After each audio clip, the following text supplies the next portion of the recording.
જય માતા ખેડૂત મિત્રો, આજે તારીખ 18 ડિસેમ્બર 2024 ને આજની સવારની હવામાન અપડેટની અંદર માહિતી મેળવીએ તો ગુજરાતની અંદર આગામી 20 તારીખ સુધી તાપમાન કેટલું જોવા મળશે, ક્યાં સૌથી વધુ ઠંડીની સંભાવનાઓ છે તેની માહિતી મેળવીશું. સાથે જ ફરી કડકડતી ઠંડીનો નવો રાઉન્ડ આવી રહ્યો છે ડિસેમ્બરના એન્ડમાં, તેની પણ માહિતી મેળવીશું. ચેનલમાં નવા હોય તો ચેનલને સબસ્ક્રાઈબ કરી નાખજો અને વિડીયોને લાઈક આપીને શેર કરી દેજો.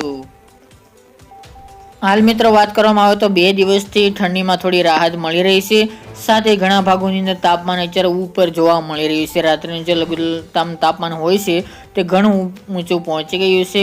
કચ્છના ભાગોની વાત કરવામાં આવે તો હજુ 10 ડિગ્રી આસપાસ નલિયા હોય, રાપર, ખાવડા, ધોરાવીરા ભાગોની અંદર જોવા મળી રહ્યું છે. જ્યારે ગાંધીધામ, રાપર, ભચાઉ જેવા ભાગો, ભુજ જેવા ભાગોની અંદર 10 થી 13 ડિગ્રી આસપાસ તાપમાન નોંધાઈ રહ્યું છે.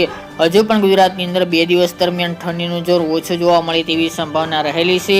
ઉત્તરની અંદર સોઈગામ હોય, થરાદ, ધાનેરા, ડીસામાં 10, 11, 12 ડિગ્રી તાપમાન જોવા મળી શકે છે.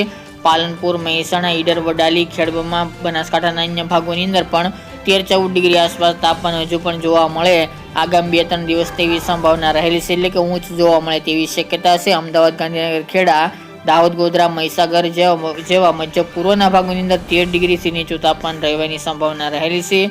મોરબી છે, રાજકોટ અને સુરેન્દ્રનગરમાં 10 થી 13 ડિગ્રી તાપમાન જોવા મળશે. જામનગર, પોરબંદર, દ્વારકા, જૂનાગઢના ભાગોની અંદર પણ 13-14 ડિગ્રી આસપાસ. અમરેલી, ઉના, ગીર સોમનાથ, ભાવનગર, બોટાદમાં પણ 13-14 આસપાસ તાપમાન જોવા મળશે. રાત્રેનું દક્ષિણની વાત કરીએ તો 15 આસપાસ તાપમાન જોવા મળશે, જેમાં સુરત, વલસાડ, વાપી, કપરાડા, વાની સહિતનો સમાવેશ જોવા મળી રહ્યો છે. તો મિત્રો, આ રીતે ગુજરાતમાં અત્યારે તાપમાન ઘણું નીચું પહોંચી ગયું, એટલે ઘણું ઉપર પહોંચી ગયું છે, એટલે કે તાપમાનમાં વધારો જોવા મળી રહ્યો છે. ખાસ કરીને અત્યારે 2 દિવસથી ઠંડીમાં ઘટાડો જોવા મળી રહ્યો છે, કારણ કે અત્યારે ઉત્તર ભારતના ભાગોની અંદર હિમવર્ષા નથી જોવા મળી રહી, જેના કારણે ઠંડીનું જોર ઘટ્યું છે.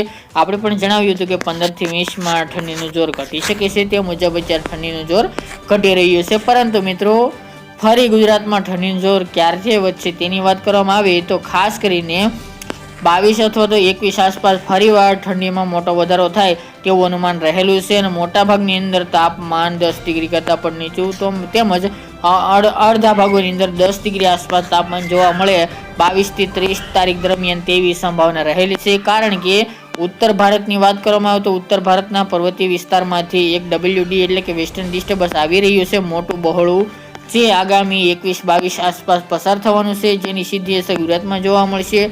પાકિસ્તાન હોય, અફઘાનિસ્તાન, ઉત્તરના જમ્મુ કાશ્મીર, લેહ લદ્દાખ સહિતના ભાગોની અંદર ભારે હિમવર્ષાની સંભાવના દેખાઈ રહી છે, જેની સીધી અસર ગુજરાતમાં જોવા મળશે. અને ગુજરાતમાં ફરીવાર તાપમાન નીચું જોવા મળે તેવી શક્યતા રહેલી છે. નલિયામાં ફરીવાર 7 ડિગ્રી તેમજ તેના કરતાં નીચું તાપમાન જોવા મળે હાઈએસ્ટ તેવી શક્યતા રહેલી છે. આ બાજુ રાજકોટ અને અમરેલીમાં પણ નીચું તાપમાન એક સિંગલ ડિજિટમાં જોવા મળશે. ઉત્તરના પણ અમુક ભાગો હોય, ડાંગ, દાહોદ જેવા ભાગોની અંદર પણ તાપમાન સિંગલ ડિજિટમાં આવે તેવી શક્યતા રહેલી છે. અમદાવાદ, ગાંધીનગર, ખેડામાં 10 ડિગ્રી આસપાસ, તો સૌરાષ્ટ્ર અને દક્ષિણ ગુજરાતના અન્ય ભાગોની અંદર પણ 10 થી લઈને 13 ડિગ્રી આસપાસ ફરીવાર તાપમાન જોવા મળે 21 થી 30 તારીખ દરમિયાન તેવું અનુમાન રહેલું છે. હમણાં ગુજરાતમાં માવઠું થાય 21 તારીખ સુધી તેવી શક્યતા રહેલી નથી. જે સિસ્ટમ આવી રહી છે તેની અપડેટ આગામી દિવસમાં આપતા રહીશું, કારણ કે સિસ્ટમ ઘણા બધા બદલાવો જોતી હોય છે. એટલા માટે હજુ ગુજરાતની અંદર 21 થી લઈને 25માં વાદળછાયું વાતાવરણ જોવા મળે તેવા સંજોગો જોવા મળી રહ્યા છે.